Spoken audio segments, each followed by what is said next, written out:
And now, from the CFTK-TV studios, this is Open Connection with your host, Robert Pictou. Welcome to Open Connection. My host, Robert Pictou. Our show today comes to you from the traditional and unceded territory of the Tsimshian people. If a business goes bankrupt and owes you money, your debt is listed with all other debts according to a specific scale. That scale determines the order in which the debts are to be paid. Typically, bankruptcy debt is determined to be preferential, secured, or unsecured in that priority order. On today's Open Connection, we open our archives to bring you this story from 2002. Since last year, NWBC Timber and Pulp has been trying to get its hands on Skeena Cellulose Incorporated, and now it appears it's almost succeeded.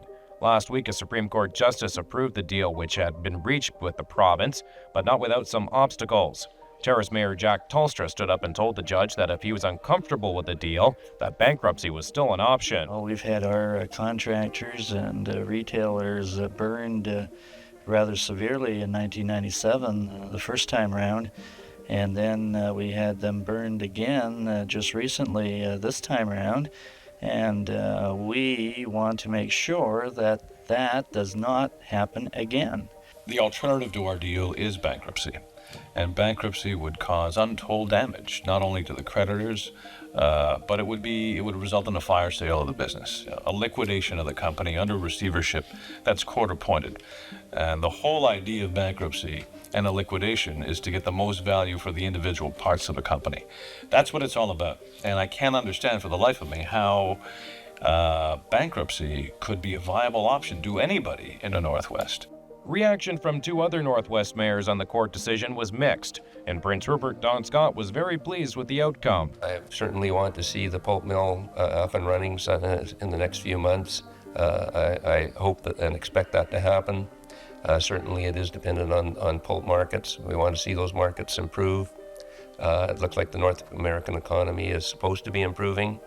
So hopefully we've got an upturn and we have the Northwest back operating on all 8 cylinders. I'm thankful for any money that the contractors can get, the unsecured creditors. I mean, I guess 13 cents on the dollar is better than nothing. I just hope that they are going to deal with communities like they said they would, but I have the distinct feeling that it won't be this community. Even though NWBC has maintained that it wants to keep SCI as an integrated operation, there continues to be doubt surrounding the future of the Carnaby sawmill. The Carnaby mill is a good operation. It's a pulp log operation, and lumber markets are improving. And if the economics make sense, we have every intention of starting up Carnaby and putting those people back to work. That's our hope and that's our expectation. If NWBC is successful in closing the deal for SCI, Venier hopes to get right to work on getting the company up and running. First on the agenda is the Capital Improvement Program. And we need to be a low-cost, high-quality producer of pulp and lumber. So in order to do that, first we need to talk with the workforce and develop a new understanding with them. Once that's behind us, then we go into the capital work. We need the tie-in work and debottlenecking work to get this business fully productive. And then we've got to fiber up the sawmill. So that basically is the 3-step plan going forward. That'll take us into the summer. However, before any work begins, the deal has to be approved by the unsecured creditors. And of course, the question is, will they accept the 10 to 13 cents on the dollar that they're being offered? Well, that would be the other alternatives had it gone into bankruptcy. That would have been the alternative. So if you look at it from that perspective, 13 cents on the dollar is better than nothing. And they've already gone, 5 months just about since they haven't had any money. So, it all depends how you want to look at it from a business perspective. It is, let's take the money and get on with it and get to work and make this a viable operation. Or I've heard some comment that said, well, if I'm not going to work, I don't want anybody to work and I'm going to vote against it. But that's an individual basis, and there are, like I stated, a lot of individuals out there this time that are owed money. I think it's kind of the second time in how many years? 5 years, and I do sympathize with them. However, I think you reach a point where you've got to look at that 13 cents on the dollar or 10 cents on the dollar and say this is the best we're going to do at this point. Bankruptcy means that, chances are they'll get nothing. And possibly we won't see a company going forward, so there'll be no opportunity in the future to earn an income. I have always said that I felt that if it got to an unsecured creditor vote, that people should ask the tough questions. They should be asking NWBC, what their business plan is in relation to what they said in the communities in December and where they're going to, down the road. I think those are critical questions, and I think if you got to make sure that it's, the decision they're going to make, or we as communities are going to make, will have a huge impact in us. And nobody wants to see this company go into bankruptcy. I don't think that's ever been the goal of anyone. But we do want to make sure that if we have a deal that moves forward, it is the right deal for our community, and it's the right deal that has the best chance of long-term success. NWBC is putting $2 million on the table, of our own money on the table, in order to try to address unsecured creditors. We're the only ones that offered that, and we did, because we know that it's an issue. We believe quite strongly that if we build a profitable, competitive business going forward, that there will be opportunities going forward for unsecured creditors that are affected by this CCAA process. NWBC has said it needs to make an initial investment of about $150 million to get Skeena to where it should be in order to make it profitable. The company has stated that it has raised about $75 million so far. The question is whether it can raise the rest. And that's fine. He has some time. And he's going out there and he's looking for equity capital. And I hope he finds it. And I hope that individuals, even in the Northwest, purchase an equity position with him in this company so that we can go forward. But I want to know if he has the financial capability to go forward with this company, because we're not going to let this happen to us yet a third time. We've been talking to them, and I'm confident that they have the ability to move this program forward. I have seen their business plan, and I found it to be very realistic and reasonable, and found that it did produce a good return on investment. However, it's definitely not the status quo going forward. Let me put the issue of financing in perspective. No one has put a $1.5 million non-refundable deposit on the table. We did. No one paid cash for the company or offered to pay cash for the company. We did. No one has put together a proposal for a significant recapitalization of this company. We have. Under the other proposals, it was significantly less than $75 million. From a standing start a month ago, we have $75 million in place. We know we need to do more and better, but that's because of the nature of our program. We've set the bar very high because we understand that this business needs capital. And so if there are questions there, let there be questions, and I'll deal with them. The fact of the matter is, we want to build a financially strong company, and we're in the process of doing that. And you can't forget either that we only have an approved deal. It's been less than a week. Cabinet and Treasury Board approved it, and the court approved it last Thursday.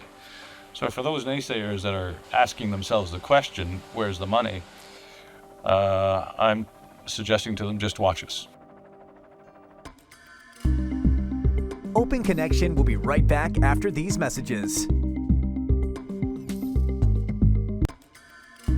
And now, from the CFTK-TV studios, this is Open Connection with your host, Robert Pictou.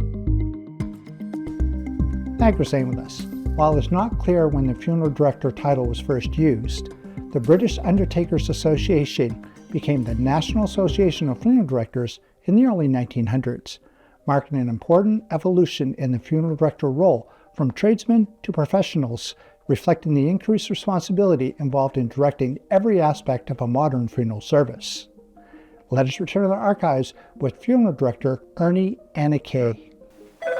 It looks just like any office you might go into at any given time. Phone calls are made, papers are filed, meetings are scheduled. But this isn't any ordinary office. It's one of several at Mackay's Funeral Home in Terrace. And this man, Ernie Anakay, is one of its funeral directors. Ernie has worked here for about 4 years as a director. He says he didn't originally plan to become a funeral director. He'd been working for this funeral home for several years earlier, doing odd jobs. One day he was offered the course, and he took it. The training was thorough. The first year of training is all anatomy, learning about the body, the human body, and then you get into diseases, and besides that, it's a lot of it is dealing with people that are grieving and families that have gone through losing a family member, and it's you're always learning though. It's a kind of a job where you're still always learning. From most people's perspectives, funeral directing might be a strange or even scary profession.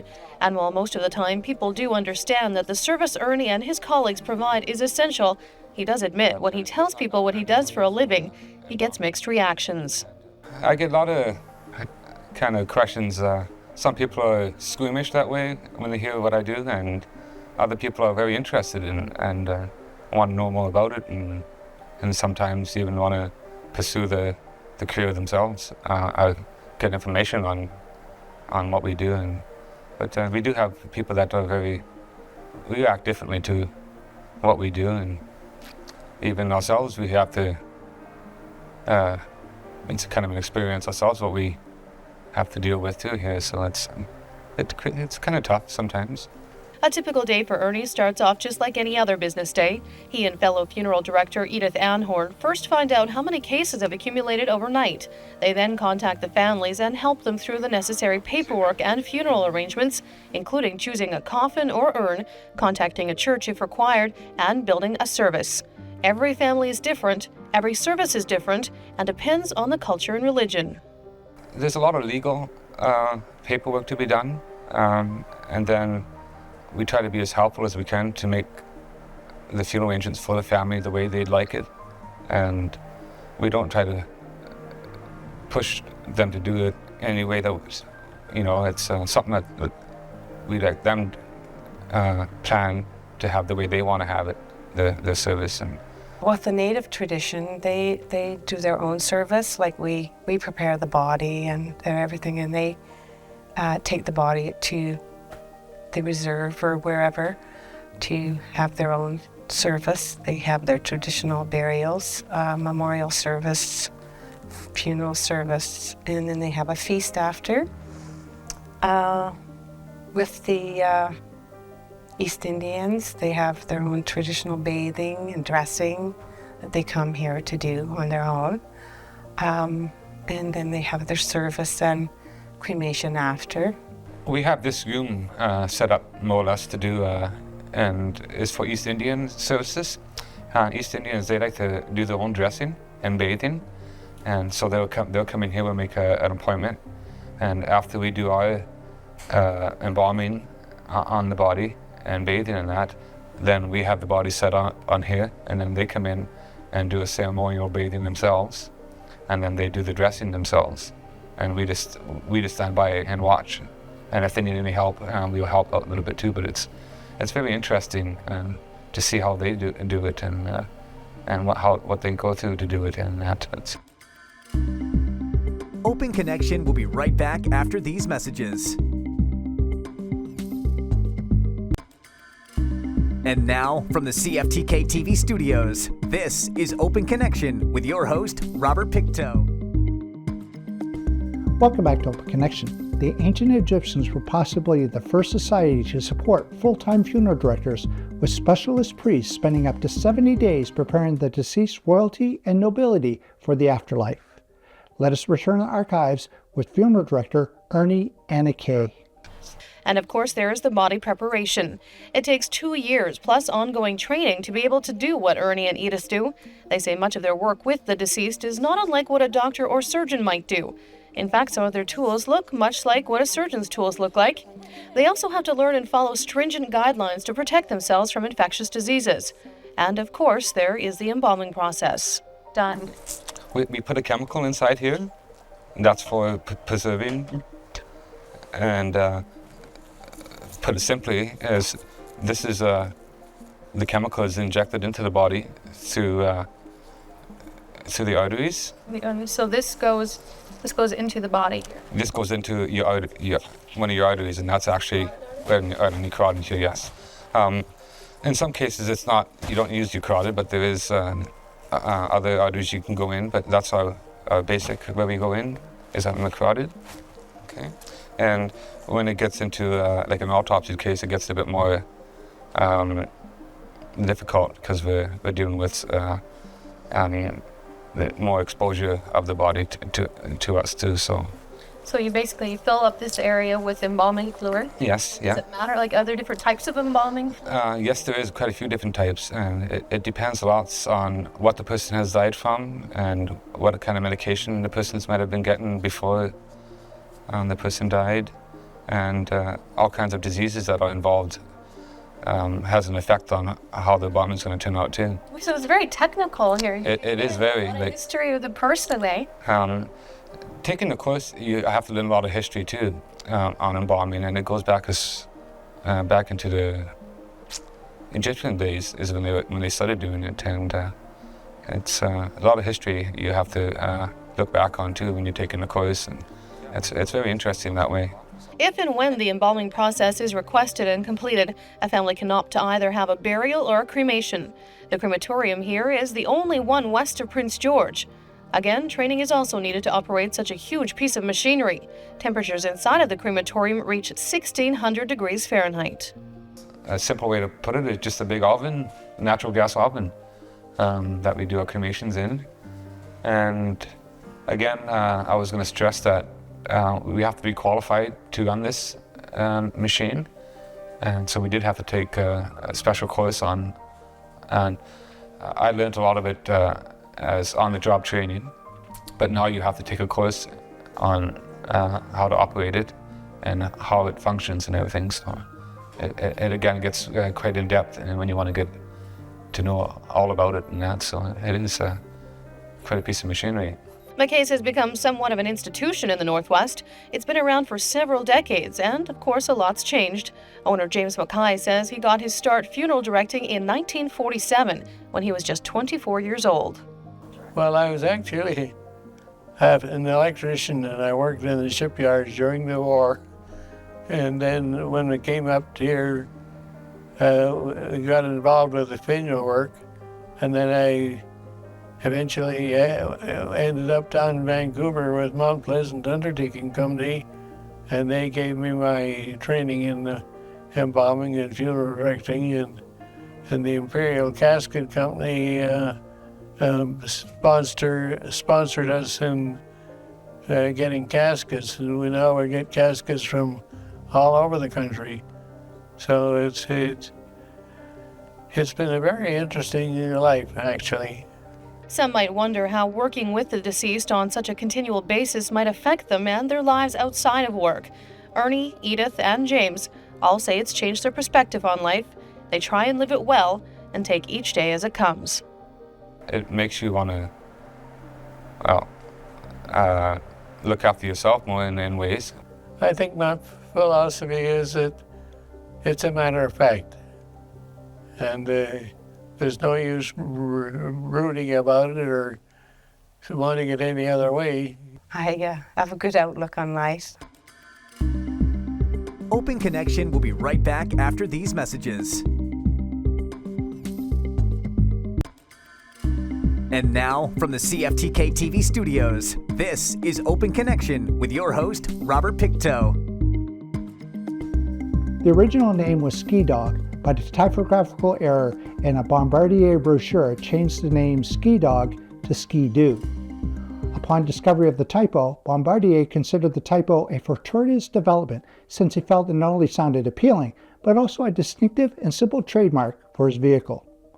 In this final segment of Open Connection, we return to archives to discover how some snowmobilers are fundraising for a friend. Snowmobiling, an extremely popular activity during the winter months in the Northwest, with ample area, mountains, and flat areas that attract thousands of snowmobilers each year. But a couple of weeks ago, it was more than just a snowmobiling ride with a bunch of friends. It was a ride on Sterling Mountain that was designed to help out a friend and a fellow snowmobiler, Frank Amonte, who was injured last fall and his family needs help to cover his medical costs. He's 38 years old. He had a bike accident 3.5 months ago, and he's a paraplegic now. And he had no insurance or nothing, so this is why we're doing this. This is just a poker run today to raise money for my brother Frank. And everyone's just getting a card at every check stop. There's 5 check stops, and whoever with the highest hand wins. He was in snowmobiling. He's got a snowmobile as well, and motocross racing, and like he used to have a lot of race cars, and he's just a motor freak. We've got a poker run for raising funds for Frank Amanti, which got hurt on Thanksgiving weekend. He's paralyzed from basically his waist down. I've known him myself for probably about 25 years, I guess. He's an avid snowmobiler, or was an avid snowmobiler, and hopefully we'll have him back up here again. We've had a fundraising auction also in Prince Rupert. We raised a bunch of money for him. And we've got an awesome day, as you can see today. We've got about 40 guys that have already participated already this morning. The Skeena Valley Snowmobile Association organized this fundraiser and hoped a lot of sleds would show up, and they did. Organizers say 56 sleds entered to help out their friend and have a good time on the mountain at the same time. After all, this is a snowmobiler's paradise, and from early in the morning until the sun was just about to set, the sounds of sled could be heard all over the mountain. Now, the organizers of this event are making another plea to their community. They're trying to buy Frank a wheelchair and need to help him out in every way and any way they can. Medical covers most of it, but his wheelchair and actually like his home is not suitable for him now, so we're probably gonna have to get him a new home, and like his vehicle has to be rigged for him now, so it's suitable for him. All kinds of. Frank's like Louis said, he's a real outdoors kind of person. He loves to come outside, and even if it's just putt around his yard, getting wood, or riding around with his son and stuff like that. So I think that's probably why this is a little bit difficult for his whole family and for all of his friends that knew him, because Frank would be here today if he could be, but he can't. And about this gorgeous place where this fundraiser happened, about 17 kilometers of snowmobiling trails that lead into the alpine areas of the Sterling Mountain Range. Basically a snowmobiler's paradise with amazing views of the surrounding ranges and the Nass Valley. And the route the sleds took, well, they're parked and maintained by the Skeena Valley Snowmobile Association, who also maintain the day cabins at Jack's Lake and Sterling Lake. The association is kind of like a big family. They look out for one another and are willing to help out at a moment's notice. We'd like to see more people become members of the club so that the trail is groomed like it is, and we plan on building other cabins and all that. We do all kinds of different functions. We had a memorial ride here in January that we do every year for 2 guys that we lost 10 years ago. We just did a couple weekends ago for the children with disabilities. We did the Snoworama. We do Family Day up here, and the whole bit. There's a lot of things that we do on our calendar in the year. Well, I've been a member of the club since day one when the club was formed 25 years ago, and have been in various positions with the club. Me and Danny and Herb and us old guys, we got to get everything organized and get the fires going, and so the young guys can go and play. Thank you for joining us for this episode of Open Connection. The greatest distance in the existence of man is not from here to there, but the connection from his mind and heart. If we can conquer that distance, we can soar like an eagle and realize our immensity within. I'm Robert Pictou.